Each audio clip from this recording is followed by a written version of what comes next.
At talaga yung nanay ko pang ginawa mong sinungaling? Alam mo, sumusobra ka na talaga. Sa susunod na saktan mo ulit ang inay, hindi na ako makakapagtimpi. Makakatikim ka na sa akin. Naintindihan mo? O yan, magluto ko ng hapunan natin. Pagod at gutom na ako. Bilisan mo! Tama nga ang hinala ko. Masasama kayong tao. Mga walang puso. Magbabayad kayo. Mga magnanakaw. Manahimik ka.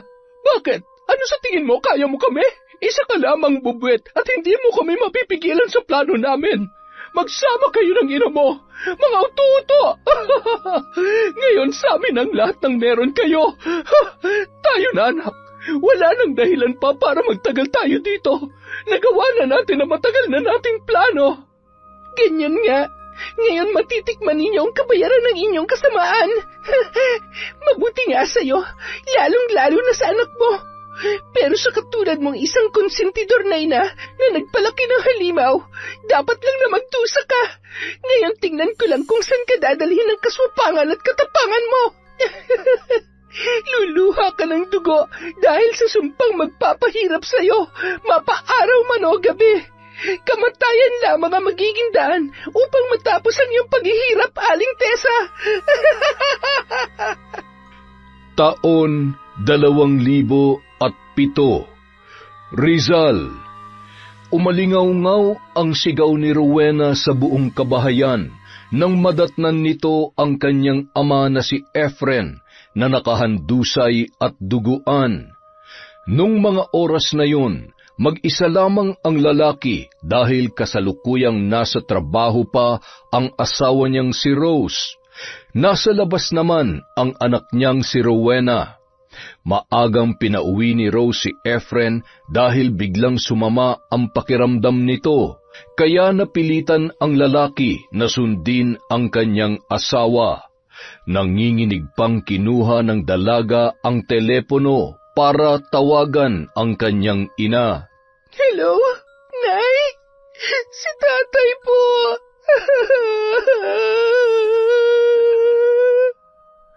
Bakit, Rowena? Bakit ka umiiyak? Ano nangyari sa tatay mo? Si tatay, Nay! Ano nga nangyari sa tatay mo? Rowena naman, pinapakaba mo ako eh. Anak, magsalita ka. Nasaan ang tatay mo? Ano nangyari sa kanya? Nay, bilisan niyo po. Kailangan natin siyang dalhin sa ospital. Pagkarinig ni Rose sa mga sinabi ng kanyang anak na dalaga tungkol sa kanyang asawang si Efren, agad niyang binaba ang telepono at nagmamadaling umuwi. Iniwan niya na lamang ang tindahan sa isa sa kanyang mga tauhan. Nang makarating ang babae ay nadatnan nito ang anak na si Rowena, na yakap-yakap ang ama at walang tigil sa pag-iyak. Rowena, Efren, Diyos ko po, dalhin na natin siya sa ospital. Efren, gumising ka. Nay, wala na po si tatay. Hindi, anak. Halika na. Tulungan mo na akong buhatin ng tatay mo. Bilisan mo, Rowena. Hindi papatay ang tatay mo. Hindi niya tayo pwedeng iwan. Hindi papatay ang asawa ko. Hindi mapigilan ni Rowenang maawa sa kanyang inang si Rose sa naging reaksyon nito nang madatnan na wala ng buhay ang kanyang ama. Sabay na humahagulhol ang dalawa habang yakap-yakap ang lalaki. Pilit na niyuyugyug ni Rose ang katawan ni Efren at hindi matanggap ang pagkamatay nito. Nay, tama na po. Wala na po tayong magagawa. Iniwan na po tayo ni tatay. Hindi pwede. Efren, asawa ko. Makalipas ang ilang minuto, nang mahimasmasan si Rose, doon niya pa lamang naisip na usisain ang kanyang anak kung ano ang tunay na nangyari. Nagsidatingan na rin ng mga oras na yon ang kanilang mga kapitbahay nang marinig ang ingay na nagmumula sa kanilang bahay. Maging ang mga yon ay nabigla sa pagkamatay ni Efren, Kanya-kanya silang haka-haka kung ano ang dahilan ng pagpanaw ng lalaki dahil wala man lamang nakakita sa nangyari. Kawawa naman si paring Efren, maagang nawala sa mundo. Naniniwala ba kayo na nadulas siya't nabagok ang ulo? Hindi kaya sinadya ang pagkamatay niya? Nakakapagtaka kasi, ang lakas-lakas pa niya. Hindi siya basta-basta madudulas sa sahig. Ano ka ba? Aksidente nangyari kay Efren. Ganun talagang buhay. Kapag oras mo na talaga. Kawawa naman yung mag-ina, lalo na si Rowena. Maaga na ulila sa ama. Makalipas ang 1 linggo, nailibing na ang bangkay ni Efren. Halos mahimatay si Rose nang makita na unti-unting tinatabunan ng simento ang hukay kung saan nakalagay ang kabaong ng kanyang asawa. Araw-araw natulala ang babae at halos wala ng ganang kumilos. Maging ang kanilang negosyo ay napabayaan na rin niya. Labis naman ang awang nararamdaman ni Rowena para sa kanyang ina. Nay, nalulungkot po ako na makita kayong ganyan. Alam ko po ang sakit na nararamdaman ninyo, pero kailangan niyo pong bumangon. Kung nasaan man po si tatay ngayon, hindi siya papayag na magkaganyan po kayo, Nay. Magpalakas kayo. Nandito pa po ako. Ano na lamang ang mangyayari sa akin kapag kayo na ang sumuko? Paano po pag nagkasakit kayo dahil sa ginagawa ninyo? Ilang araw na kayong walang maayos na tulog at wala kayong ganang kumain. Pasensya ka na, anak. Hanggang ngayon hindi ko pa rin kasi matanggap na iniwan na tayo ng tatay mo. Pakiramdam ko, hindi ko kayang mabuhay na wala siya. Naiintindihan ko po kayo, Nay. Pero sana naman po maisip niyo rin po kung ano mararamdaman ko. Wala na po si tatay. Dahil sa ginagawa niyo, baka pati kayo mawala na rin sa akin. At tuluyan nang pumatak ang butil-butil na luha ni Rose mula sa kanyang mga mata habang pinakikinggan ang sinasabi ng kanyang anak. Doon niya lamang napagtanto ang mga bagay-bagay.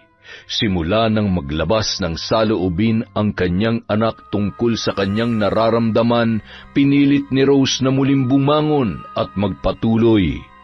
Makalipas ang ilang araw, hindi maipaliwanag ni Rowena ang tuwang naramdaman nang makita ang ina na nag-aasikaso sa kusina. Totoo po ba nakikita ko? Hindi po ba ako nananaginip? Ano ka ba naman, anak? Maghilamos ka ng hat, kakain na tayo. Nakapagluto na ako ng agahan natin. Mamaya pupunta ako sa tindahan. Marami akong dapat ayusin. Hoy, Rowena, naririnig mo ba ako? Ha? Natutuwa lang po ako na unti-unti na kayong bumabalik sa dati. Salamat po dahil nakinig kayo sa akin, Nay. Sabay po nating haharapin ang lahat ng problema. Tandaan niyo po na palagi lamang ako nasa tabi niyo. Mahal na mahal ko po kayo, Nay. Payakap nga sa mahal na mahal kong anak. Tama ka. Marami pang dahilan para bumangon. Maraming salamat dahil hindi mo sinukuan si nanay. Salamat dahil hindi ka nagsawang ipaalala sa akin na hindi pa katapusan ng mundo, na hanggat nabubuhay tayo, mayroon pang pag-asa. Kung nakikita lang tayo ni tatay ngayon, sa palagay ko masayang masaya siya. Masaya siya dahil hindi niyo hinayaan na lamunin kayo ng lungkot at tuluyang mawalan ng gana sa buhay. Muling niyakap ni Rose ang anak at pagkatapos ay sabay na silang kumain ng almusal. Nakangiting pinagmamasdan ng dalaga ang kanyang ina habang kumakain. Pagkatapos ay nagpaalam na si Rose kay Rowena para pumunta sa kanilang pwesto. Hindi pa mapawi ang saya sa muka ng dalaga hanggang sa tuluyan ng makaalis ang kanyang ina. Maraming salamat po, Diyos ko. Sa wakas, muli ko ring nasilayan ang mga ngiti sa labi ni Nanay. Salamat po, Ama, sa patuloy ninyong paggabay sa amin. Hindi ako nagkamali na sa inyo ako humingi ng tulong. Makalipas ang ilang oras, nakarating na rin sa kanilang pwesto si Rose. Nagulat ang mga tauhan nito nang makita nila ang babae. Dahil simula nang mamatay ang kanyang asawa, hindi na ito nagawi sa tindahan. Tanging ang anak na lamang niya ang pumupunta roon. Madam, mabuti naman po at maayos na ang pakiramdam ninyo. Alam niyo ho ba, miss na po namin kayo. Palagi nga po kayong hinahanap ng mga customer natin eh. Unti-unti na rin pong nauubos ang mga stocks na paninda natin. Natatakot nga po kami na akala namin ay tuluyan na magsasara itong tindahan. Pati po kami mawawalan ng trabaho. Paano na lang po namin bubuhayin ang mga pamilya namin? Huwag na kayong mag-alala, nandito na ako. Muli nating ibabangon ang tindahan na ito. Walang mawawalan ng trabaho. Pasensya na kayo kung napabayaan ko ng ilang buwan na negosyo, pati tuloy kayo ay naapektuhan. Hamot babawi ako sa mga panahong wala ako. Natutuwa ako dahil kahit na muntikan na malugi ang negosyo natin, hindi pa rin ninyo kami iniiwan. Masaya ako na may mga taong katulad ninyo. Muntikan pang magkaiyakan sina Rose at ang kanyang mga tauhan. Wala nang inaksayang oras ang babae at agad na inasikaso ang mga dapat ayusin. Tiningnan niya rin isa-isa kung ano ang mga kulang sa kanilang tindahan. Pagkatapos ay namili at pinunan ulit ang mga kulang na paninda. Kinagabihan. Rowena, anak, ikaw na munang bahala dito sa kusina, ha? Magpapahinga muna ako saglit. Medyo napagod ako maghapon. Ang dami kong inasikaso sa tindahan eh. Gisingin mo na lamang ako kapag nakapagluto ka na. Sige po, Nay. Ako na po ang bahala dito. Nanibago po siguro ang katawan ninyo. Gusto niyo po, masahihin ko po kayo mamaya. Sige anak, gusto ko yan. Basta gisingin mo na lamang ako kapag kakain na tayo. Baka kasi mapasarap ang tulog ko eh. Makalipas ang isang oras, nakatapos ng mag-asikaso si Rowena sa kusina. Naghain na rin siya ng kanilang hapunan. Tumungo siya sa kwarto para gisingin ang noon ay mahimbing na natutulog na si Rose. Pinagmamasdan niya ang maamong mukha noon habang bahagyang nakabuka ang bibig at humihilik. Kawawa naman si Nanay. Mukhang napagod ng husto. Ay, Nay, gising na po. Kakain na po tayo. Nakahain na po ako. Anak, ang sakit ng katawan ko. Medyo busog pa naman ako dahil nagmerienda ako kanina. Sige po, itatabi ko na lamang po yung ulam ninyo. I love you, Nanay. Good night po. Inayos ni Rowena ang kumot ng kanyang ina bago yun lumabas sa kwarto at dahan-dahang isinara ang pinto. Kumain na lamang mag-isa si Rowena. Pagkatapos maghugas ng pinagkainan, natulog na rin ang dalaga. Kinabukasan, maagang nagising si Rowena at agad na naglinis ng bahay at ininit na rin ang natirang ulam para sa kanyang nanay. Sinangag niya rin ang kanin dahil paborito yon ng kanyang ina. Sakto namang pagkagising ni Rose ay nakahain na ang anak nito. Oh, Nay, gising na po pala kayo. Halika na po, mag-almusal na tayo. Sakto, siguradong gutom kayo at hindi kayo kumain kagabi. Sobrang napagod talaga ako kahapon, anak. O siya, sige, kumain na tayo. Kailangan maaga akong pumunta sa tindahan. Marami pa akong dapat asikasuhin. Siya nga po pala, Nay. Wala naman akong pasok ngayon. Sasama po ako sa inyo sa tindahan. Ay, mabuti pa nga, anak. Pero baka may mga gagawin ka. Ako nang bahala sa tindahan. Mag-aral ka na lamang. Unahin mong pag-aaral mo. Kaya ko naman at may mga katuwang naman ako doon. Wala naman po, Nay. Natapos ko na po lahat ng gagawin ko. Wala na po akong gagawin dito sa bahay dahil maaga po ako nagising para maglinis at magligpit. Gusto ko rin pong mas matutunan ng pasikot-sikot sa negosyo natin. Ay, sige. Ikaw talaga. Manang-mana ka sa tatay mo. Mabait, matalino, at napakasipag pa. Makalipas ang 2 linggo, unti-unti na namang nanumbalik ang sigla ng negosyong napundar ng mag-asawang Rose at ang yumaong si Efren.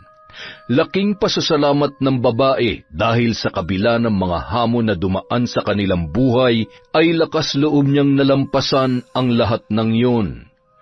Isang araw, habang nagmamadaling naglalakad si Rose papunta sa kanilang tindahan, hindi niya namalayan ang paparating na lalaki at aksidenteng nagkabanggaan silang dalawa. Ay, sorry miss, hindi ko sinasadya. Pasensya rin, nagmamadali kasi ako. Ayos ka lang ba? May masakit ba sa'yo? Ayos lang ako. Sige, maiwan na kita. Pasensya ka na ulit. Teka, sandali lang. Rose, ikaw ba yan? Biglang natigilan ang babae sa paglalakad at napaisip. Natawa na lamang siya nang maalala kung sino ang lalaking nasa kanyang harapan. Nestor? Oo, ako nga. Sinasabi ko na nga ba namumukhaan kita eh. Kumusta? Ang tagal nating hindi nagkita. Kumusta na kayo, yung asawa mo? Heto, ayos lang naman. Mahirap pero kailangan magpatuloy. Patay na ang asawa ko, Nestor. Ha? Ano? Ay, sorry. Hindi ko alam. Ayos lang. Sige na, maiwan na muna kita, ha? Rose, sandali. Patakbong naglakad si Rose at hindi na nilingon pa si Nestor na pilit sana siyang pinipigilan. Ay, hindi pa rin talaga nagbabago si Rose.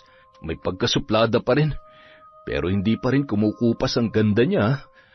Ay, nako Rose, kung ako na pangasawa mo, hindi ka pa sana byuda ngayon.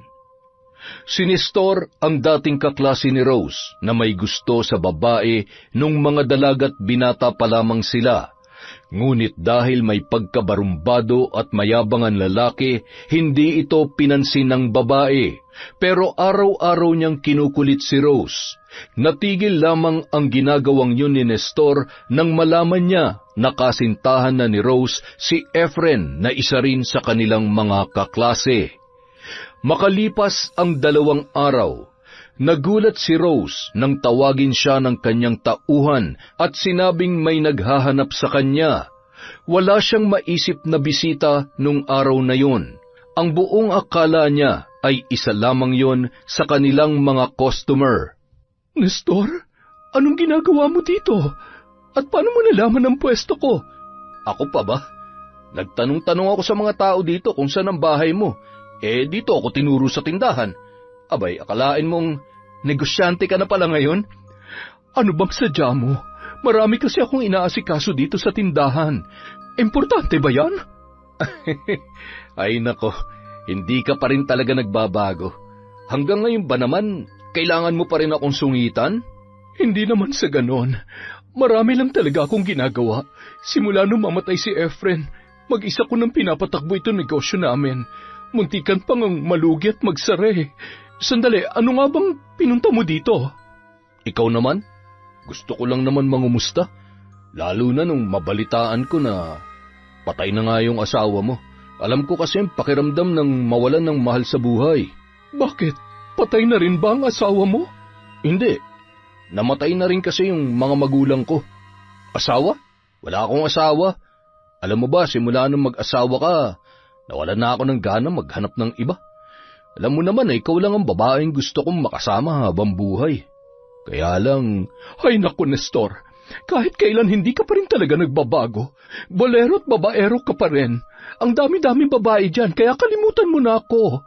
Sandali nga lang at tatapusin ko muna itong ginagawa ko, ha? Pasensya ka na talaga. Ang dami kong inaasikaso ngayon eh. Kahit noong sila ay nag-aaral pa, ganoon na talaga ang ugali ni Nestor. Napailing na lamang si Rose habang tinatapos ang kanyang ginagawa. Kahit na medyo nayayamot ang babae dahil sa mga samot-saring banat ng lalaki, hinayaan niya na lamang yun na magpatuloy sa pagkukwento. Nung matapos na ang kanyang ginagawa ay napilitan na rin yun na makipagkwentuhan kay Nestor.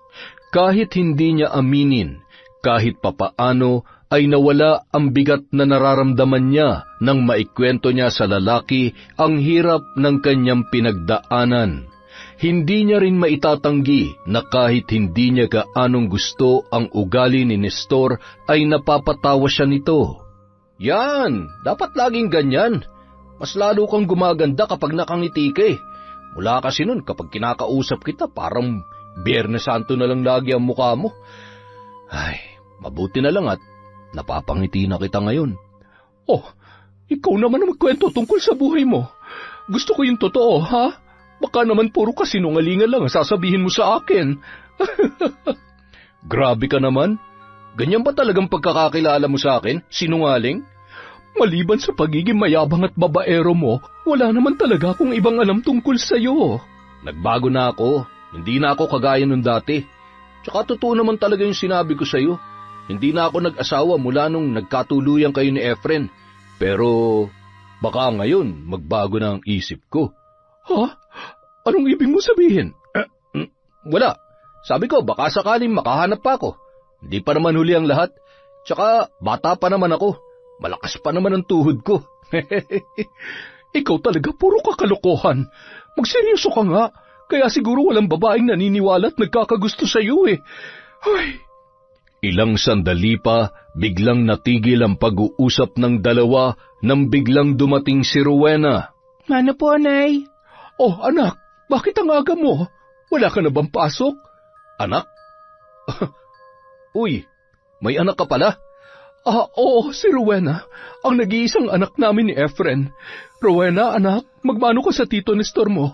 Kaklase namin siya ng tatay mo noong high school. Mano po? Kaawaan ka ng Diyos, iha. Manang-mana sa iyong anak mo, Rosa. Ganyan na ganyan ka rin kaganda noon. Napatitig si Rowena kay Nestor mula ulo hanggang paa.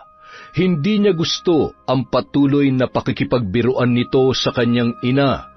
Hindi niya maipaliwanag na sa unang kita niya pa lamang sa lalaki ay mukha ng mainit ang kanyang dugo rito. Maya-maya pa nagpaalam na si Nestor sa mag-ina. Matipid ng ngiti lamang ang itinugon ni Rowena sa lalaki sabay tumalikod. Nay, nanliligaw po ba sa inyo lalaking yon? Sus Mariosep ka naman anak, bakit mo naman naisip yan? Kilabutan ka nga sa sinabi mo. Hindi pa nga inaabot ng taon nang mawala ang tatay mo eh. Tapos ngayon magpapaligaw na ako. Anak naman, baka kurutin ako sa singit ng tatay mo o di kaya naman ay biglang bumangon yun sa hukay. Ay, kumakatingin naman kasi sa inyo, parang ewan. Huh?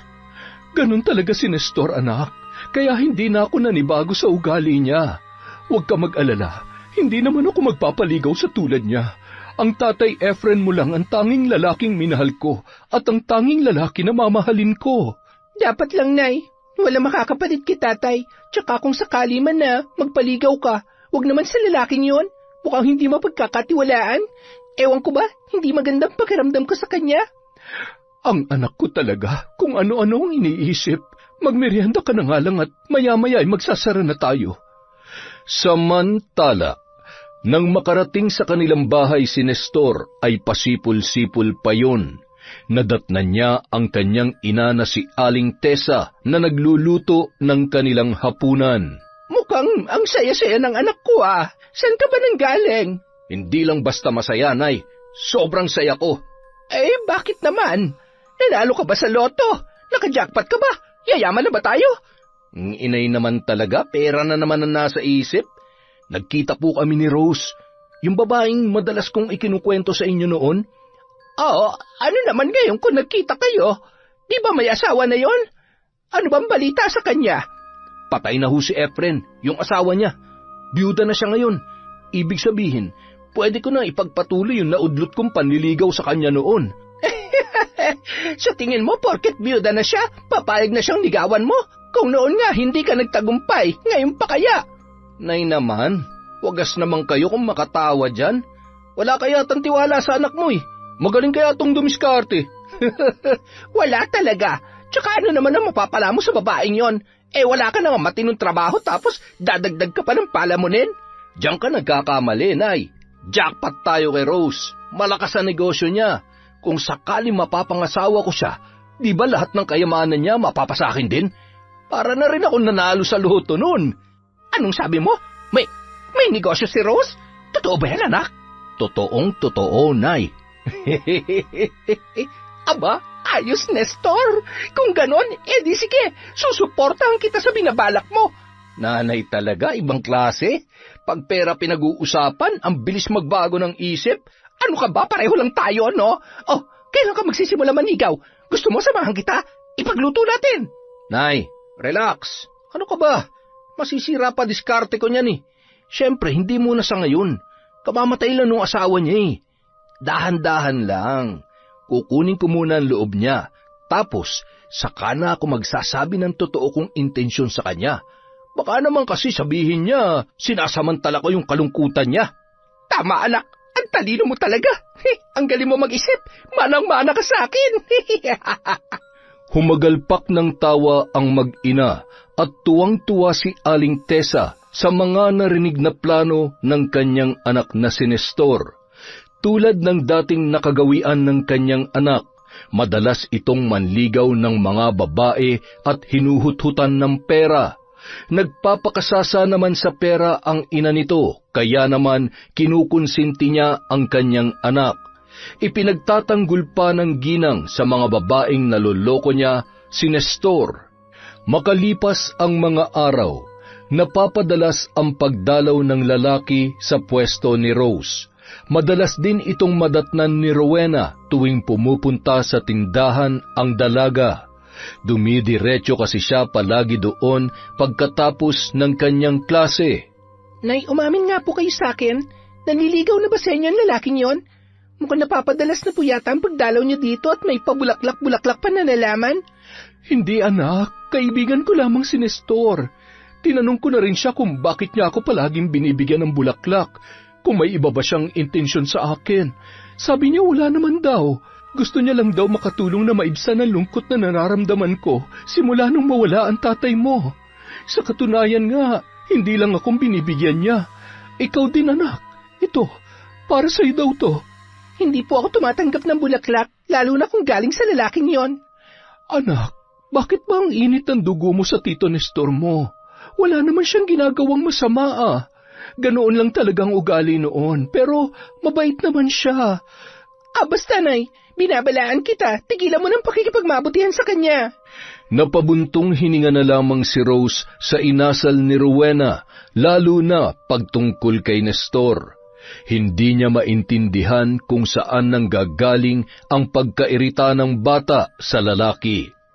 Lingid sa kanyang kaalaman, madalas mangutang si Nestor para lamang makabili ng bulaklak para may maibigay sa mag-ina. Gusto nitong magpabango ng pangalan, lalo na kay Rose. Palagi ring dinadahilan ng lalaki sa kanyang inuutangan na kapag naging asawa niya ang babae ay magiging mayaman na siya. Babayaran niya ang mga inutang niya at nangako na dodoblehin pa ang kanyang ibabayad. Oh, Nestor anak, kumusta naman ang panliligaw mo kay Rose? Sinagot ka na ba niya? Hindi pa nga nay. Hindi ko pa sinasabi na liligawan ko siya. Relax lang kayo dyan. Darating tayo dyan.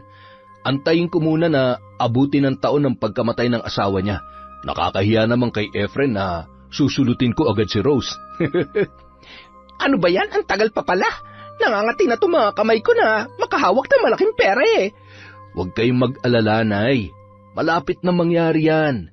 Basta pangako ko sa inyo, kapag napasagot ko si Rose, mapapaikot ko yung babaeng yun.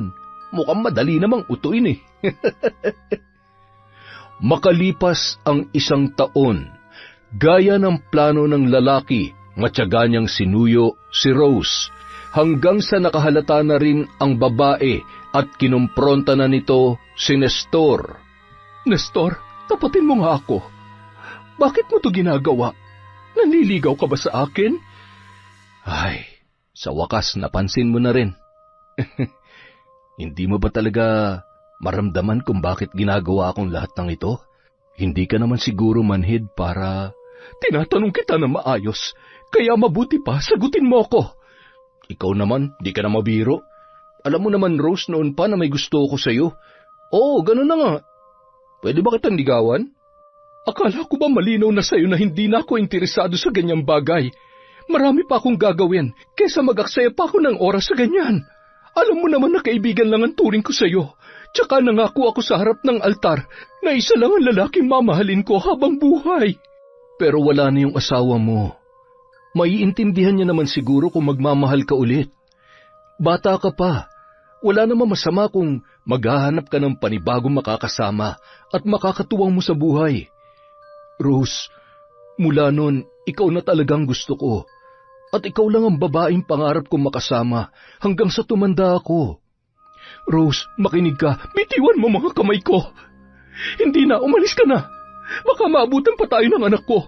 Baka kung ano pang isipin niya. Napakunot noon na lamang si Nestor at napilitang umalis.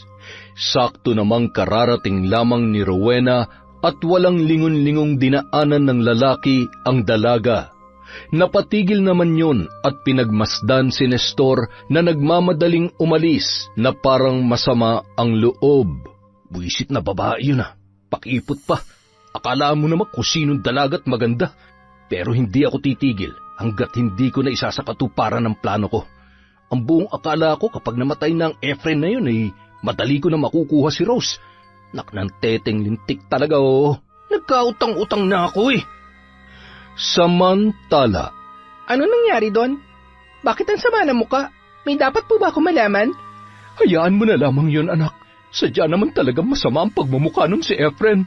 Sabay tumalikod ang ginang at nagkunwari na lamang na mayroong ginagawa. Nahalata naman ni Rowena na mukhang umiiwas sa kanya ang kanyang ina.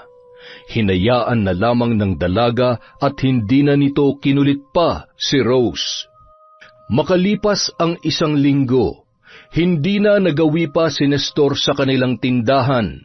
Ang buong akala ni Rose ay tumigil na yon sa pangungulit sa kanya. Nakahinga siya ng maluwag dahil kung sakaling malaman ng kanyang anak na si Rowena ang tungkol sa panliligaw ni Nestor, tiyak na magagalit yon at hindi rin papayag. Samantala. Nestor? Oh, bakit naman para kang nakakita ng multo? Akala mo titigil na ako sa panliligaw sa'yo, no? Akala mo na wala na ako ng pag-asa, no? Kung noon madali akong sumuko, pues ngayon wala na yun sa bokabularyo ko. Gagawin kong lahat para matanggap mo ko. Wala akong pakialam kahit ilang beses mo pa akong ipagtulakan. Babalik at babalik pa rin ako sa'yo. Hindi kita susukuan. Ewan ko sa'yo. Bahala ka magantay sa wala. Mapapagod ka lang sa ginagawa mo. Wala nang nagawa pa si Rose sa pangungulit ni Nestor. Hindi na rin inilihim ng babae kay Rowena ang ginagawang panliligaw ng lalaki. Kagaya ng inaasahan, nagalit ang dalaga. Ngunit sinisiguro naman ng babae sa anak na hindi na siya mag-aasawang muli. Lintik naman talaga, oo. Kahit anong gawin ko, ang hirap paamuin ng babaeng yun. Kailangan ko makaisip ng paraan para makuha kong loob niya. Hindi ako papayag na mauwi lang sa wala ang lahat ng nasimulan ko at pinaghihirapan ko. Pasasaan ba't makukuha rin kita, Rose? Pati ang karangyaang mayroon ka ngayon. Mapapasakin ang lahat ng yan. Kahit araw-araw ipagtabuyan ni Rose si Nestor, hindi pa rin ito tumitigil sa panunuyo sa kanya. Kahit naiirita na ang lalaki, ay hindi pa rin nito pinapakita sa babae. Hanggang isang araw, nakaisip ng paraan si Nestor para magbago ang tingin ni Rose sa kanya. Naghanap ng kasamahan si Nestor para gawin ang kanyang plano. Siguraduhin mo lang na babayaran mo kami ng malaki para sa pinapagawa mo, ha? Oo na, basta gawin nyo na lang ang trabaho nyo. Gawin nyo na maayos ang inuutos ko, ha? Siguraduhin nyo lang na hindi kayo papalpak at hindi ako sasabit. Maliwanag ba? Areglado. Basta hindi ka sasablay sa usapan, ha? Sisiw lang naman yung pinapagawa mo sa amin, Kinabukasan, matapos ang buong maghapon, pinauna nang umuwi ni Rose ang kanyang mga tauhan at nagpaiwan siya sa tindahan. May mga kailangan pa kasi siyang asikasuhin. Sa kabilang banda, naghihintay ang 2 lalaki na babayaran ni Nestor para gawin ang kanyang inuutos. Habang naghihintay naman si Nestor kung kailan siya susugod, hinintay muna ng 2 lalaki na magsara ang tindahan ni Rose. Ang tagal naman lumabas ng Rose na yan. Bakit hindi pa natin pasukin? Mag-isa lang naman yata sa loob yun, Maghintay lang kayo. Sundin yung plano ko. Mamaya lalabas na yan. Masyado kayo nagmamadali. Masisira ang diskarte ko sa inyo. Basta siguruhin nyo lang na hindi kayo papalpak, ha? Talaga bang sasaksakin ka namin? Baka matuluyan ka niyan. Mga siraulo pala kayo eh. Malamang hindi nyo naman ako papatayin. Daplis lang, ha? Kailangan lang magmukhang kapanipaniwala at magmumukha akong superhero sa mga mata ni Rose. Ang galing mo talaga, Nestor. Parang pampelikulang utak mo. Ganyan na ganyan ang napapanood ko at oo nga, napaiibig na lalaki yung babae dahil sa pagligtas niya. Bilib na talaga ako sa'yo, pare. Ang daldal mo. O yan na, magsasara na si Rose. Siguraduhin nyo lang nagagalingan yung pag-arte, ha? Kung hindi, malilintikan kayo sa akin. Sige na, ano pa hinihintay nyo? Gawin nyo ng plano. Kagaya ng kanilang napag-usapan, agad na sinimulan ng dalawang lalaki ang kanilang gagawin. Nagpalinga-linga muna sila kung may ibang tao sa paligid. Nang masiguro nila na walang ibang makakakita sa kanila, hindi na nagpatumpik-tumpik pa ang dalawa at agad na tinutukan ng balisong si Rose. Hold up to! Ibigay mo sa amin ang bag mo at huwag ka magkakamaling sumigaw, kung hindi masasaktan ka. Maawa kayo sa akin. Huwag niyo akong sasaktan. Kunin niyo na lang itong bag ko. Sa inyo na lahat ng pera. Parang awa niyo na huwag niyo lamang akong sasaktan. Madali ka naman palang kausap eh. Akin na yung bag mo. Tulong! Sige, subukan mong sumigaw. Malilintikan ka talaga sa akin. Tulong! Magnanakaw! Abat, nalintikan na. Akmang sasaktan na sana ng lalaki si Rose nang biglang dumating si Nestor. Hoy! Bitiwan niyo si Rose! Mga walang hiya kayo! Huwag ka makikialam kung ayaw mo masaktan! Itinulak ng lalaki si Rose, hinablot ang bag at akmang tatakbo na sana ang dalawa nang harangin ni Nestor ang mga lalaki.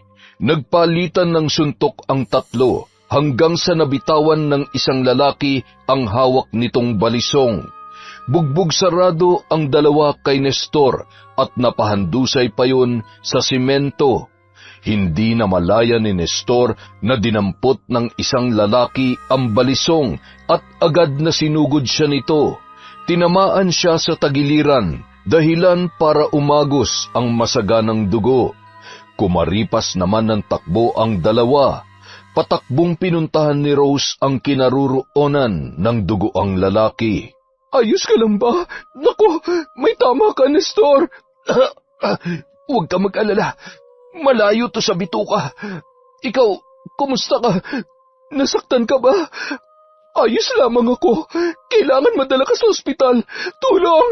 Tulungan niyo kami! Sa kabutihang palad, may nakarinig ng sigaw ni Rose. Sa tulong ng isang lalaki at isang babae na isakay ni Rose sa kanyang kotse ang sugatan na si Nestor. Pinaharurot niya ang sasakyan at ilang minuto lamang nakarating na sila sa pinakamalapit na ospital. Nabalitaan ni Rowena ang nangyari kaya agad na pinuntahan nito ang kanyang ina. Nay, kumusta po kayo? Nag-alala po ako ng husto nung malaman ko ang nangyari. Ayos lang po ba kayo? Hindi po ba kayo nasaktan? Ayos lamang ako, anak. Mabuti na lamang at dumating ang tito Nestor mo. Kung hindi, baka kung ano na nangyari sa akin. Kaya lang, siya naman ito napahamak. Kung hindi dahil sa pagtulong niya sa akin, hindi sana siya masasaksak ng mga magnanakaw na nagtangka sa buhay ko. Palihim na napangiti si Nestor habang nakikinig sa pinag-uusapan ng mag-ina. Sa tingin niya, nagtagumpay siya sa kanyang plano. Mukhang nakuha niya na ang loob ni Rose. Makalipas ang isang araw, agad namang nakalabas ng ospital si Nestor dahil hindi naman ganoon kalalim ang natamo nitong sugat sa kanyang tagiliran. Mabuti naman at maayos ng kalagayan mo, Nestor. Alam mo ba na nag-alala ako ng gusto sa'yo? Hindi ako nakatulog kagabi dahil nagigilty ako sa nangyari. Hindi ko siguro mapapatawad ang sarili ko kung merong nangyaring masama sa'yo. Ano ka ba, Rose? Huwag mong sisihin ang sarili mo. Alam mo naman na lahat handa akong gawin para sa'yo. Ganun kita kamahal kaya handa ako magbuwis ng buhay Mailigtas ka lang sa kung anumang kapahamakan. Kaya kong gawin ang lahat. Mapatunayan ko lamang sa iyo na seryoso ako sa nararamdaman ko. Paniwalang paniwala si Rose sa matatamis na salita ng lalaki. Sa katunayan, mukhang biglang nagbago na ang pakikitungo niya kay Nestor mula nang mailigtas nito ang kanyang buhay. Ngunit lingid sa kanyang kaalaman, walang katotohanan ang lahat ng mga lumalabas na salita sa bibig ng lalaki. Ang lahat ng mga yon ay parte lamang ng kanyang plano. Simula nung araw na yon, halos araw-araw na namang bumibisita si Nestor sa tindahan ni Rose, at lumipas ang 1 buwan, isinama na siya ng babae sa kanilang bahay. Wow! Ang ganda pala ng bahay niyo. Ang sarap siguro ng pakiramdam kapag nakatira ka sa ganitong bahay. Ang yaman mo na talaga, Rose. Hindi naman. Nakakaluwag-luwag lang sa buhay. Ito ang katas ng pinaghirapan namin ni Efren. Sayang nga lang at maaga siyang nawala. Marami pa sana kaming pangarap. Ano ka ba? Huwag mo na nga yang isipin. Ayan, ang lungkot na naman tuloy ng mukha mo. Sige ka, papangit ka niyan. Kalimutan mo na nakaraan. Alam ko kung nasan man ngayon si paring Efren, tiyak na masaya na siya ngayon para sa'yo. Hindi naman siguro siya tututol kung muli ka mag-aasawa. Maiintindihan niya naman yun, di ba? Biglang natahimik si Rose at malalim na buntong hininga na lamang ang kanyang pinakawalan. Oo, maiintindihan niya naman siguro kung susubukan kong magmahal muli. Ha? Anong ibig mong sabihin? Tinatanggap ko na ang pagmamahal mo, Nestor. Talaga? Ibig sabihin tayo na? Oo, sinasagot na kita. Yes! Ang tagal kong hinintay ang araw na to, Rose. Mahal na mahal kita at pinapangako ko na magiging masaya ka sa piling ko. Salamat. Salamat at tinanggap mo ako sa buhay mo. Parang dalaga't binata ang naging reaksyon ng dalawa. Kasalukuyan namang kararating lamang ni Rowena noong mga oras na yon. Naggulat ang dalaga nang pagbukas niya ng pinto, nadatnan niya silang nakaupo sa sala at magkahawak pa ang mga kamay. Nay, anong ibig sabihin nito? Rowena, anak, huwag ka sana mabibigla. Kami na ng tito Nestor mo. Po? Hindi pwede. Umiiyak na tumakbo si Rowena papasok sa kanyang kwarto. Hindi matanggap ng dalaga na sinagot na ng kanyang ina ang kanyang tito Nestor. Nagalit siya sa kanyang nanay dahil hindi nito pinanindigan ang kanyang sinabi. Samantala, nagkunwaring nalungkot si Nestor sa reaksyon ng dalaga, pero ang totoo, wala siyang pakialam kung ayaw sa kanya ng anak ni Rose. Ang mahalaga lamang sa kanya ay nakuha niya na ang loob ng babae at madali niya na lamang itong mapapaikot sa kanyang mga kamay. Mukhang ayaw yata talaga sa akin ng anak mo. Hindi naman. Nabigla lamang yon. Huwag ka mag-alala. Kakausapin ko na lang ang anak ko at ipapaintindi ko sa kanya ang sitwasyon. Sige na. Uuwi na muna ako para makapag-usap kayo. Mahal kita, Rosa. Wala man lang bang kiss dyan bago ako umalis? Sira. Sige na, umalis ka na. Magkita na lang tayo bukas sa tindahan. May pa-flying kiss pa si Nestor bago sinara ang pintuan. Hindi naman napigilan ni Rose ang kiligin at ngumiti, habang nakadungaw si Rowena at inis na pinagmamasdan ang dalawa. Nakita naman ni Rose ang dalaga na nakatingin sa kanila, sabay tumalikod at pumasok sa kwarto. Agad na umakyat ang ina at kumatok sa pintuan noon. Anak, buksan mo ang pinto. Please, mag-usap naman tayo. Ayaw kitang kausap, Nay. Sinungaling ka. Anak, hindi ganun yun. Siguro naman maiintindihan mo si nanay. Mahal na mahal ko kayo ng tatay mo at hindi ko siya mapapalitan dito sa puso ko. Bakit ka mag-aasawa ulit? Tapos yun pang lalaking yun. Akala ko ba kami lang ang mahal mo? Kami ni tatay. Anak, sige na, buksan mo na itong pinto. Ipapaliwanag ko sa iyong lahat. Makinig ka muna sa akin. Hindi niyo na po kailangan magpaliwanag. Malinaw na po sa akin ang lahat. Iwan niyo na po muna ako, Nay. Gusto ko po mapag-isa. Walang nagawa si Rose kundi iwan na lamang si Rowena. Hindi niya na ito pinilit pa at pinahupa na lamang muna ang nararamdaman ng anak. Nag-asikaso na lamang ang babae ng kanilang kakainin. Samantala, tuwang-tuwa naman si Tessa sa binalita sa kanya ng anak na si Nestor. Gusto niya nang ipakilala siya ng lalaki sa bago nitong kasintahan. Makalipas ang ilang buwan, napilitan si Nestor na suyuin at paamuin si Rowena, ngunit sadyang ayaw talaga sa kanya ng dalaga. Kahit puro kabutihan lamang ang kanyang ipinapakita, nakilala na rin ni Rose si Aling Tessa at makalipas ang ilang buwan, nagkasundo agad ang dalawa. Rose, anak, baka naman pwede ako makahiram ng pera. May bibilhin lamang ako.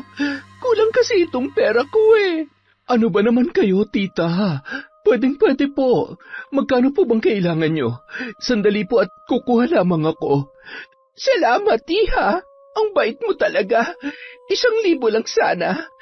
Ay, ang swerte ng anak ko sa'yo. Bukod sa maganda ka na ay napakabuti mo pa. Ay naku, si tita talaga ng bola pa. Maswerte din po ako sa anak ninyo. Oh, eto po. Dinagdagan ko na po yan. Baka kailanganin nyo pa. Ay naku, salamat ulit. Hamot, babayaran kita kapag binigyan ako ng anak ko. Wala pong problema. Bayaran nyo na lang po kapag nakaluwag-luwag na kayo. Tuwang-tuwa si Aling Tessa dahil nauuto niya si Rose. Madalas din dumadalaw ang ginang sa tindahan ng babae. Makalipas ang 6 na buwan, inutusan ni Aling Tessa ang anak nitong si Nestor na yayain ng pakasalan si Rose. Nang sa ganun, magkaroon na siya ng karapatan sa lahat ng ari-arian ng babae. Kaya napilitan ng lalaki na magtrabaho at mag-ipon para may panggastos siya sa pinaplano nilang kasal. Kinausap niya ng masinsinan si Rose at pumayag naman yon sa inaalok nito. Talaga? Payag ka ng pakasalan ako? Kaya lang, hindi pa sapatan na ipon kong pera eh. Gusto ko sana kasi maging legal na ang pagsasama natin. Kahit na wala na si Efren, pakiramdam ko, isa lang akong kabit. Di bale, sa susunod na nga lang, mag-iipon na lang muna ako. Ano ka ba? Huwag ka nga mag-isip ng ganyan. Huwag mo nang problemahin ang gastos. Ako nang bahala sa ibang gastusin natin. Kahit simple lang, ang importante, maikasal tayo. Talaga? Kaso, nakakahiya naman yata na ikaw pa ang gagastos na mas malaki, samantalang ako ang lalaki. Tumigil ka nga dyan. Naiintindihan ko naman yon. Hindi naman natin kailangang ipaalam na akong gagastos at saka natural lang na magtutulungan tayo sa kahit na anong bagay. Gaya ng napag-usapan, itinuloy nila ang kasalan. Kahit na mabigat sa pakiramdam ni Rowena ay wala na siyang nagawa sa desisyon ng kanyang ina. Kagaya ng sabi ni Rose, simpleng dinaos ng dalawa ang kanilang kasal. Makalipas ang ilang araw, dahil sa mababa lamang ang sahod ni Nestor sa kanyang trabaho, nagdesisyon si Rose na patigilin na ito at tulungan na lamang siya sa pagpapatakbo ng kanyang negosyo. Tumira na rin ang lalaki at maging ang kanyang ina sa bahay ni na Rose. Ang ganda ng bahay. Magmumukha akong doon yan ito. Matutupad na rin ang mga pangarap natin, anak. Oo, Nay. Kaya galingan yung pag-arte, ha? Kailangan mapaniwala natin si Rose na malinis ang hangarin natin sa kanila, na hindi lang perang habol natin sa kanya. Natigil ang pag-uusap ng mag-ina nang dumating si Rose sa sala at niyaya na ang dalawang kumain. Tinawag na rin ng babae si Rowena, ngunit hindi ito sumabay sa kanila. Palaging nakakulong sa kwarto ang dalaga at iniiwasan ang mag-inang sina Aling Tessa at Nestor. Makalipas ang ilang buwan, Natutunan na ni Nestor ang pasikot-sikot ng negosyo, ngunit napapadalas din ang paghingi nito ng pera kay Rose, lalo na ang kanyang nanay na si Aling Tessa. Ngunit ipinagsawalang bahala lamang yon ng babae, pero napapansin yon ni Rowena at madalas niyang pinaaalalahanan ang kanyang ina. Nay, hindi pa ba kayo nakakahalata? Pera lang ang habol na mag-inang yan sa inyo. Mag-iingat po kayo. Baka isang araw magising na lamang kayo na limas na ang lahat ng perang pinaghirapan nyo na maraming taon. Anak naman, baka mamaya'y marinig ka ng Tito Nestor mo at ni Nanay Tessa. Nakakahiya na pinagbibintangan mo sila. Anak, pinagpagura naman ng tito mo ang perang ibinibigay ko. Tinutulungan niya ako sa negosyo natin. Malaki ang tulong niya, kaya kung pwede lang, baguhin mo na ang tingin mo sa kanya.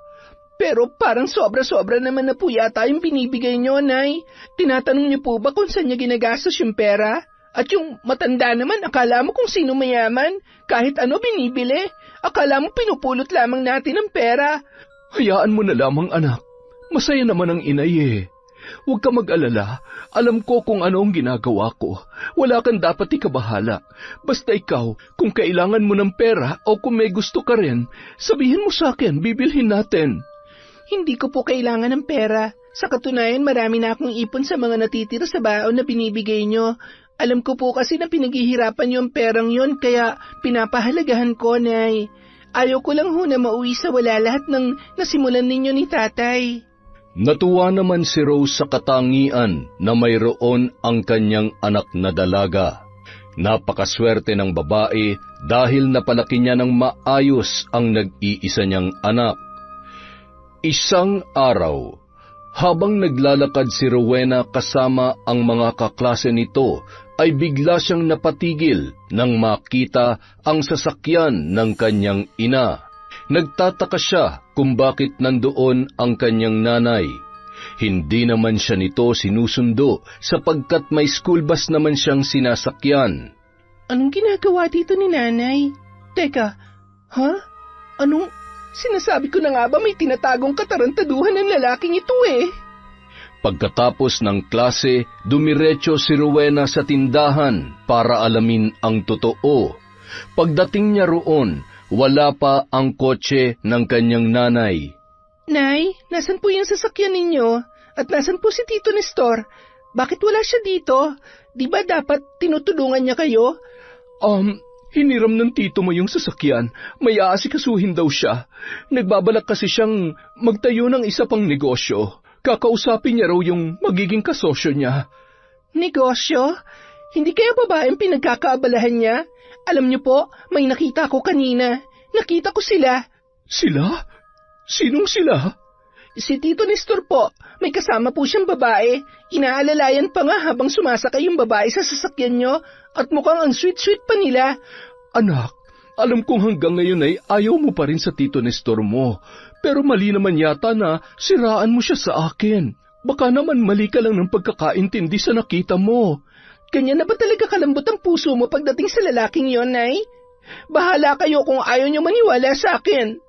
Sige, pagdating niya tatanungin ko siya para naman mapanatag ang isip mo. Tumalikod na lang si Rowena at umalis. Mukhang nalason na ang isip ng kanyang ina ng kanyang Tito Nestor. Malaki ang pinagbago ni Rose simula nang mapangasawa ang lalaki.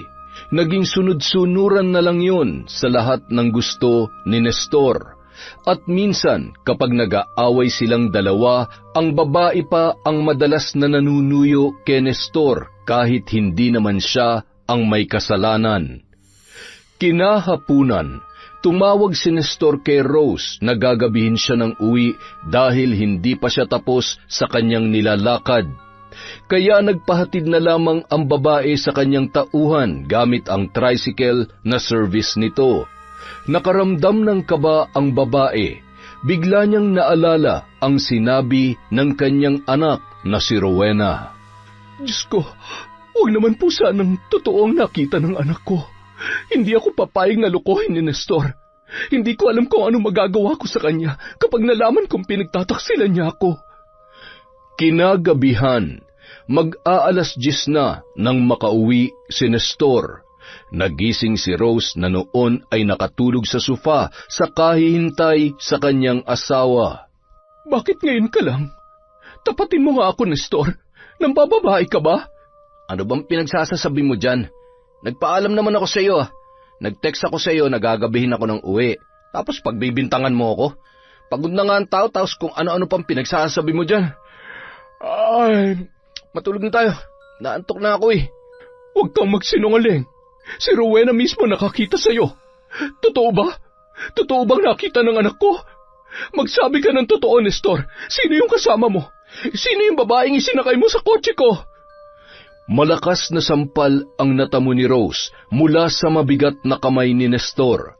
Nagising naman si Rowena sa ingay na narinig nito. Maging si Aling Tessa ay nagising din.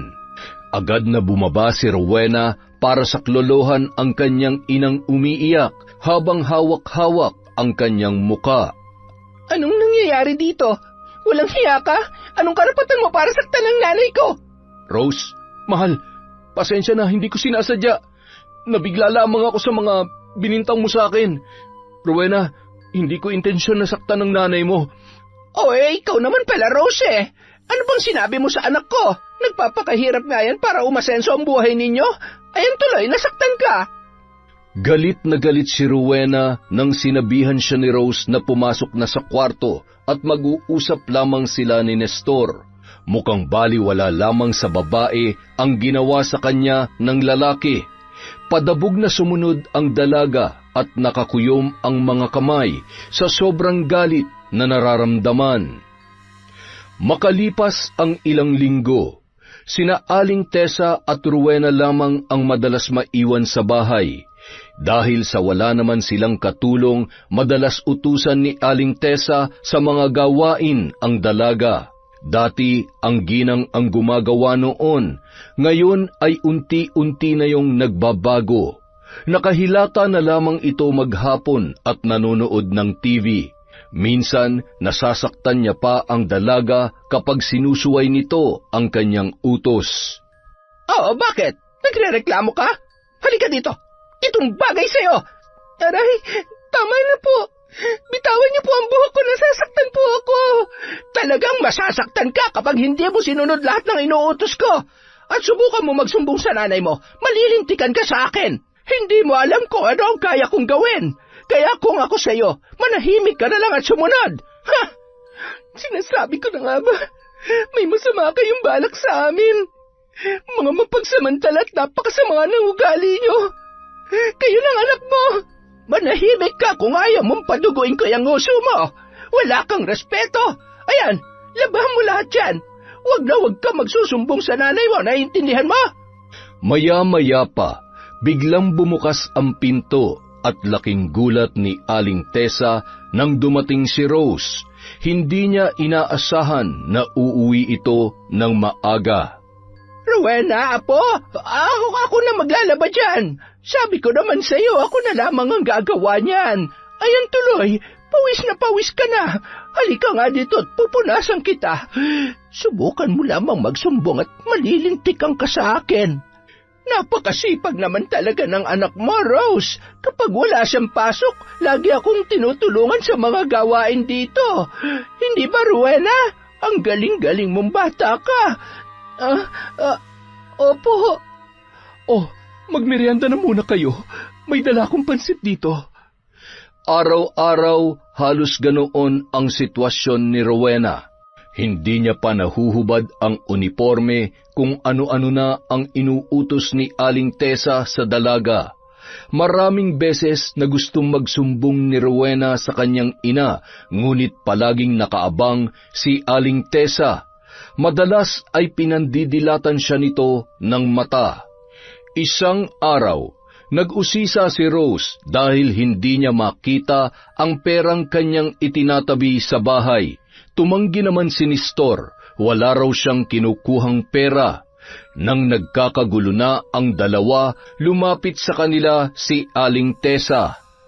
Baka naman si Rowena ang kumuha. Hindi naman sa pinagbibintangan ko yung bata. Nakita ko siyang pumasok dyan kahapon. At nakita ko rin o isang araw, mukhang napapabarkada yung anak mo. Hindi po yan magagawa ni Rowena. Kailanman ay hindi niya nagawang basta na lamang kumuha ng pera. Anong ibig mo sabihin? Ako bang pinagbibintangan mo? Nakita mismo ng dalawa kong mga mata na siya lang ang pumasok dyan kahapon. Bakit hindi mo halugugin ang kwarto niya? Baka doon niya tinatago ang pera. May ipon naman po ang anak ko, kaya malabo po mangyari yon. Bakit hindi mo subukan maghanap? Alam mo naman siguro kung magkano ang perang nawawala sa'yo.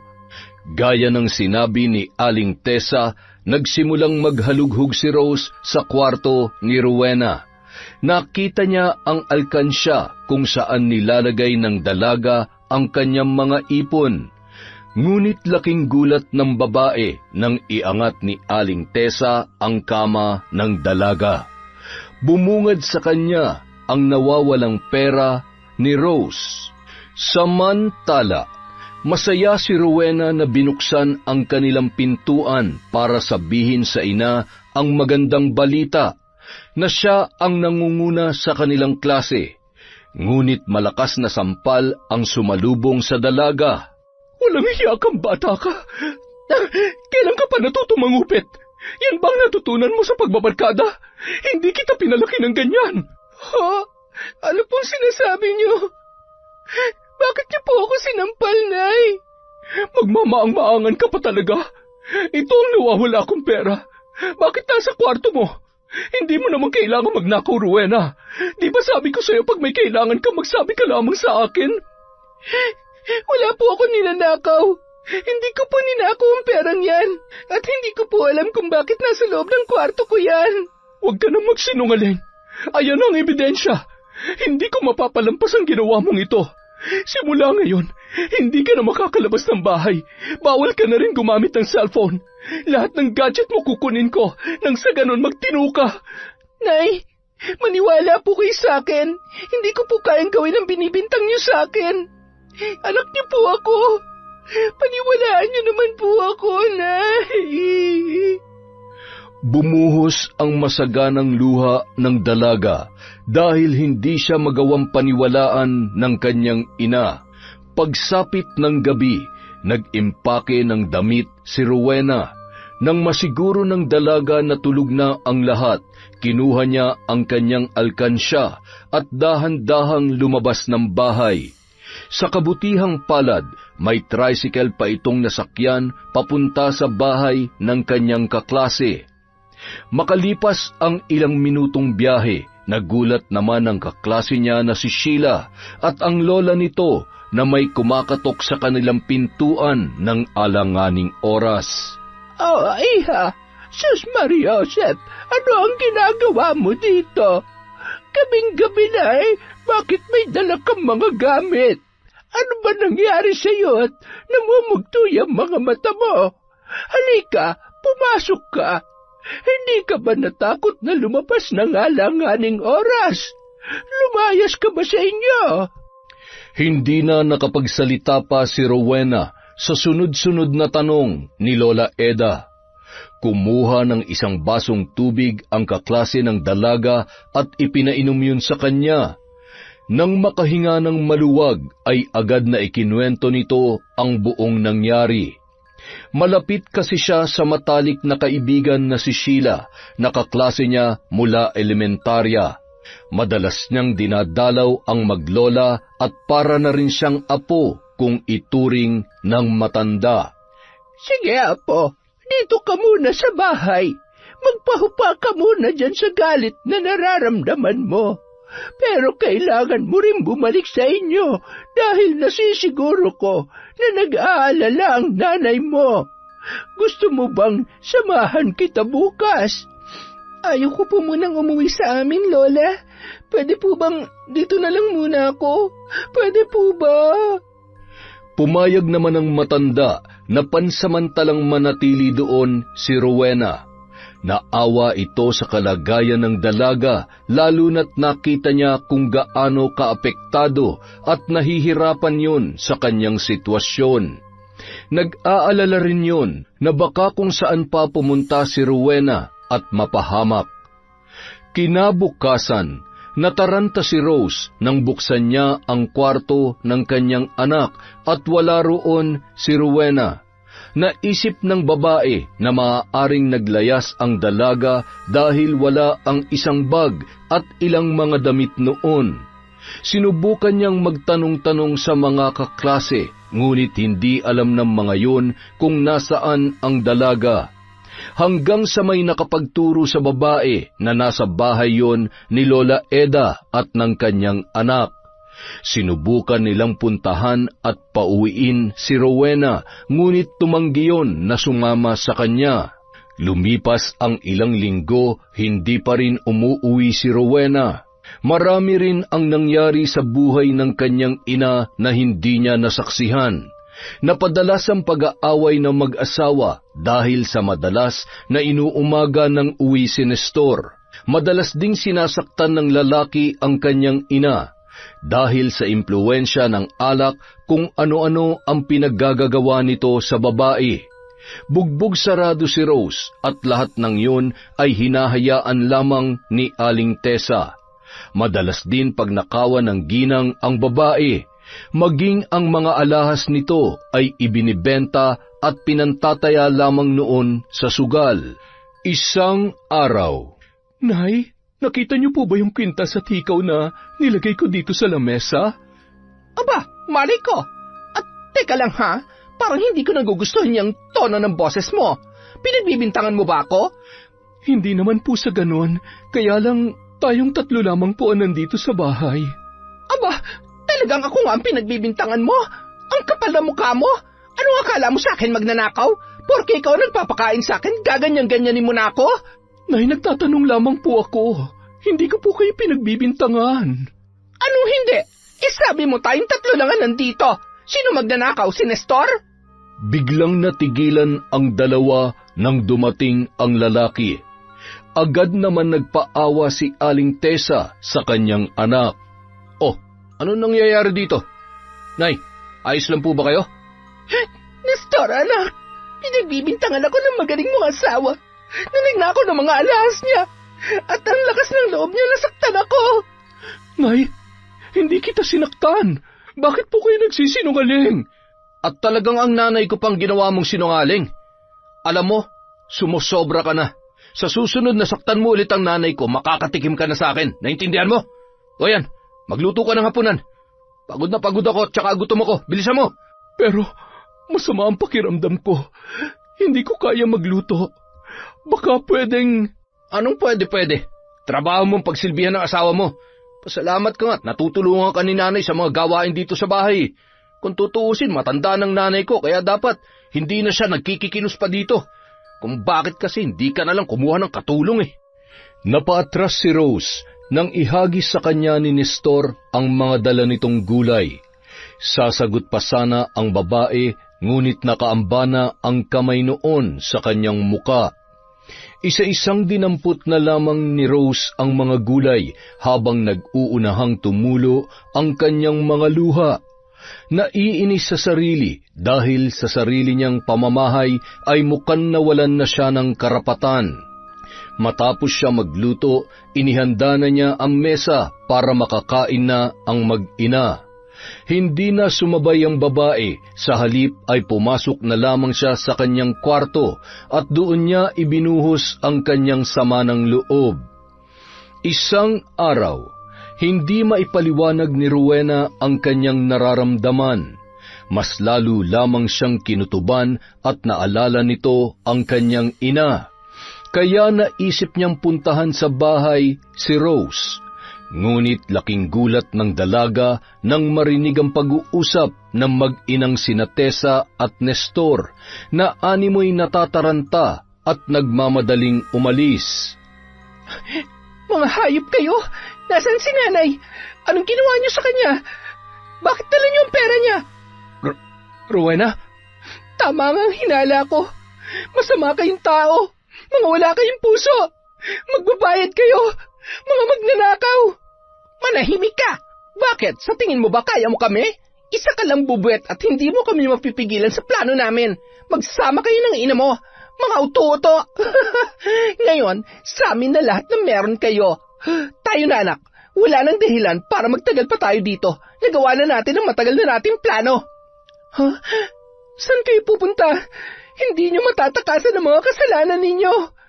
Balak sanang sugurin ni Rowena sina Aling Tessa, ngunit sa halip, ang dalaga ang nasaktan. Sinipa ng ginang ang dalaga at nginudngud pa nito ang kanyang muka sa sahig, dahilan para yun ay magkasugat. Yan ang bagay sa'yo. Pareho lang kayo ng nanay mo. Nagtatapang-tapangan, mga duwag naman pala. Nay, tayo na. Baka may makakita pa sa atin.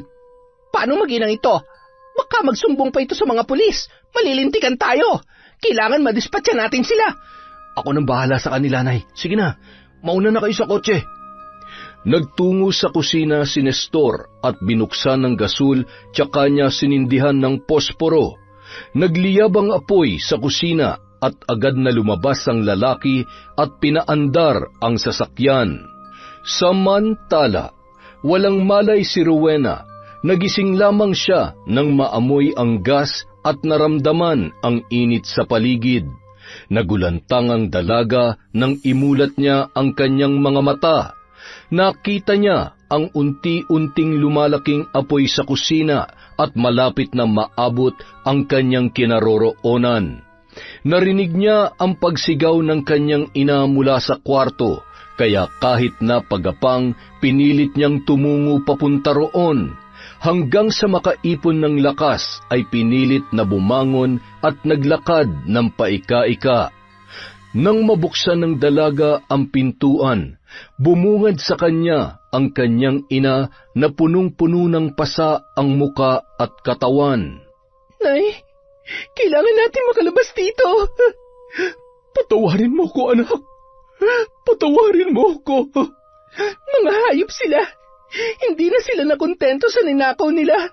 Nagawa pa nilang sunugin ang bahay natin. Halika na, Nay. Dito na tayo dumaan. Ang daming usok. Nagkagulo naman ang mga tao sa labas nang makita ng mga kapitbahay ang nasusunog nilang bahay. Nagtulungan ang mga tao para apulahin ang sunog. May humingi na rin ng tulong sa bumbero. Sa awa ng Diyos, nakalabas ng ligtas ang mag-ina at napigilan ang pagkatupok ng kanilang bahay. Kawawa naman ang mag-ina. Ano kaya nangyari sa kanila? At nasaan na si Nestor tsaka si Aling Tessa? Bakit sila lang ang nasa loob? Dinala sa ospital si Rowena at Rose at doon ginamot ang kanilang mga sugat. Labis ang panghihina ni Rose dahil sa pagkakabugbog sa katawan nito at halos ilang araw din itong hindi makakain na maayos dahil sa pamamaga ng kanyang muka. Anak, patawarin mo ako kung hindi ako nakinig sa iyo. Kung sana lamang ay pinakinggan kita noon pa, hindi sana ito nangyari sa atin. Kasalanan kong lahat, pati tuloy ikaw na damay. Huwag niyo pong sisihin ang sarili niyo, Nay. Nangyari na po ang lahat. Ang mahalaga, ligtas tayo at nalaman na natin ang totoong pagkatao ng mga walang hiyang yon. Sisiguruhin ko na pagbabayaran nila ang lahat. Kinahapunan, nakalabas na ng ospital ang mag-ina. Pansamantalang nanuluyan sila sa kaibigan ng kanyang nanay. Habang ginagamot ni Rowena ang mga sugat ng ina, hindi niya mapigilan ang tumulo ang kanyang mga luha, dala ng awa at galit na nararamdaman. Biglang sumagi sa kanyang utak ang ikinwento ng kanyang kaklaseng si Sheila na isang mambabarang ang kanyang lola. Kaya naman, wala nang sinayang na sandali pa ang dalaga at pumunta sa bahay ng matanda. Sigurado ka ba, iha? Gusto mong matutunan ang pambabarang? Hindi ito basta-basta. Katimbang nito ang buhay mo. Isang mabigat na desisyon ang iyong gagawin.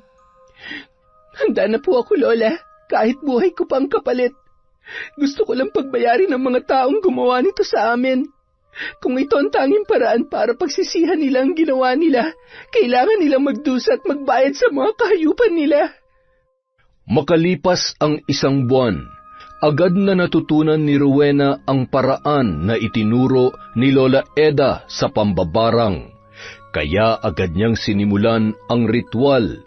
Nagsindi yun ng itim na kandila at gumuhit ng pabilog. Pumasok siya sa bilog at lumuhod, hawak-hawak ang aklat ng karunungan. Sa pamamagitan ng kapangyarihan ng itim na aklat na ito, isinusumpa ko, magbabayad kayo sa ginawa niyo sa amin ni Nanay. Hindi niyo mapapakinabangan ng perang ninakaw niyo sa amin, dahil buhay niyo magiging kabayaran sa lahat. Maliit man ako sa inyong paningin, pero ang bubuit na ito ang unti-unting kikitil sa inyong mga buhay. Hindi niyo mapaghahandaan ang bagsik ng aking paghihiganti. Samantala, masayang namamasyal si Nestor at ang babae nito. Habang nasa kotse, nagmamaneho ang lalaki. Bigla nitong natapakan ang preno nang makita ang mukha ni Rowena sa side mirror. Anong? Hindi maaari. Nasunog ka na, Rowena. Kung minumulto mo ko, pues hindi ako natatakot sa iyo. Nagpatuloy sa pagmamaneho ang lalaki nang bigla siyang makaramdam ng parang may sumasakal sa kanya at hindi niya maigalaw ang kanyang mga kamay at paa hanggang sa nagpagewang-gewang na ang sasakyan. Ano nangyayari sa akin? Hindi ako makakita. Aray! Hindi ako makahinga. Ano tong umaagos sa mga mata ko? Ang pakla at ang lansa. Tulungan mo ako. Ano ba? Tulungan mo ako. Nagsisigaw na lamang yun, pati na rin ang kasama niyang babae. Tuluyan ng nabangga ang sasakyan na minamaneho ni Nestor at ilang sandali pa ay sumabog yun. Naging abo na lamang ang katawan ng dalawa. Hindi makapaniwala si Aling Tessa sa nangyari sa kanyang anak. Sa kabila ng kanyang pagluluksa sa pagkamatay noon, ay hindi niya rin maipaliwanag ang sakit na kanyang nararamdaman. Halos gumapang ang matanda dahil sa pananakit ng kanyang ulo at pagkirot ng kanyang tiyan, kasabay ng paglobo noon, at may naglilitawan na malalaking ugat. Nagputukan yon at may naglabasan na malalaking uod at kung ano-anong insekto. Aray! Ang sakit! Ano ba to? Hindi ko na kaya! Nagmamadaling nagtungo sa banyo si Aling Tessa para umihi, ngunit laking pagtataka niya nang hindi na nauubos ang likidong dumadaloy mula sa kanyang pagkababae. Hindi ko na kaya. Ano ba nangyayari sa akin? Mukhang napaglalaruan yata ako. Ari ko. Hindi ako maaaring mamatay. Ayoko. Samantala, ganyan nga. Ngayon natikman niyo na ang kabayaran ng inyong kasamaan. Buti nga sa'yo, lalong-lalo na sa anak mo. Pero sa katulad mong isang konsentidor na ina na nagpalaki ng halimaw, dapat lang na magdusa ka. Ngayon tingnan ko lang kung saan ka dadalhin ng kaswapangan at katapangan mo. Luluha ka ng dugo dahil sa sumpang magpapahirap sa'yo, mapaaraw man o gabi. Kamatayan lamang ang magiging daan upang matapos ang iyong paghihirap, Aling Tessa. Anak ko, bakit nangyayari sa atin to? Diyos ko, kung kabayaran man ito sa pagkakasala namin, sana'y mapatawad mo kami ng aking anak. Pinagsisisihan ko na ang lahat. Makalipas ang ilang buwan, nagpagala-gala na lamang si Aling Tessa. Wala sa sarili, naglalakad na mag-isa. Nakakadiri ang kanyang mga sugat at umaalingasaw ang kanyang amoy. Kung ano-ano na ang nakasabit at nakatali sa kanyang mahabang buhok. At wala na rin sa sariling katinuan. Nestor, anak, nasaan ka ba? Hinahanap ka ni Nanay. Hoy, ikaw, nakita mo bang anak ko? Gwapong-gwapo yun. Marami yung pera. Teka, anong pinagsasasabi nyo? Hindi pa patay ang anak ko. Hindi patay si Nestor. Shhh! Buhay ang anak ko. Marami siyang pera. Oh, ayun siya, oh. Anak, sandali lang. Hintayin mo si Nanay Nestor. Mayroon namang naawa sa ginang at nagmagandang loob na ipatingin sa manggagamot. Dinala siya sa isang albularyo dahil pinaniniwalaan niya na nabarang ang ginang. Totoo nga na nabarang siya, ngunit wala na akong magagawa para siya'y mapagaling. Malakas ang kapangyarihan ng gumawa nito. Pinalakas ito ng kanyang galit at puot na nararamdaman. Tanging ang magagawa ko lamang ay magamot ang kanyang mga sugat. Ngunit natitiyak ko na babalik at babalik lamang ito hanggat hindi binabawi ng mambabarang ang sumpa. Samantala, walang paglagyan ang tuwa sa puso ni Rowena dahil sa wakas nakapaghiganti na rin siya sa taong nanakit sa kanila. Ngunit nalaman din ni Rose na ang anak niya ang may kagagawan noon. Anak, patawarin mo si Nanay. Dahil sa katangahan ko nakagawa ka ng kasamaan. Nabahira ng kasamaan ang iyong mga kamay. Itigil mo na yan. Diyos na lamang ang bahala magparusa sa kanya. Bigyan mo ng puwang ang puso mo para magpatawad. Magsimula tayo muli. Tayong dalawa. Babangon tayo, anak. Mahal na mahal ka ni Nanay. Hindi ko mapapatawad ang sarili ko kapag napahamak ka ng dahil sa akin. Tapos, Nanay. Nagawa ko na. Nakamit na natin ang hustisya.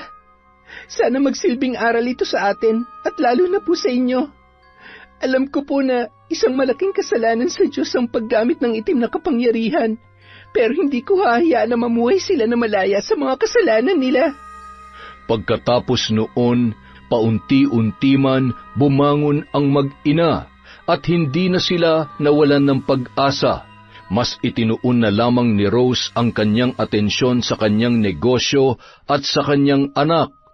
Makalipas ang ilang taon, nakapagtapos na rin sa pag-aaral si Rowena at unti-unti na nilang sinimulan ang pagpapatayo ng bago nilang bahay. Konting tiis na lamang, anak.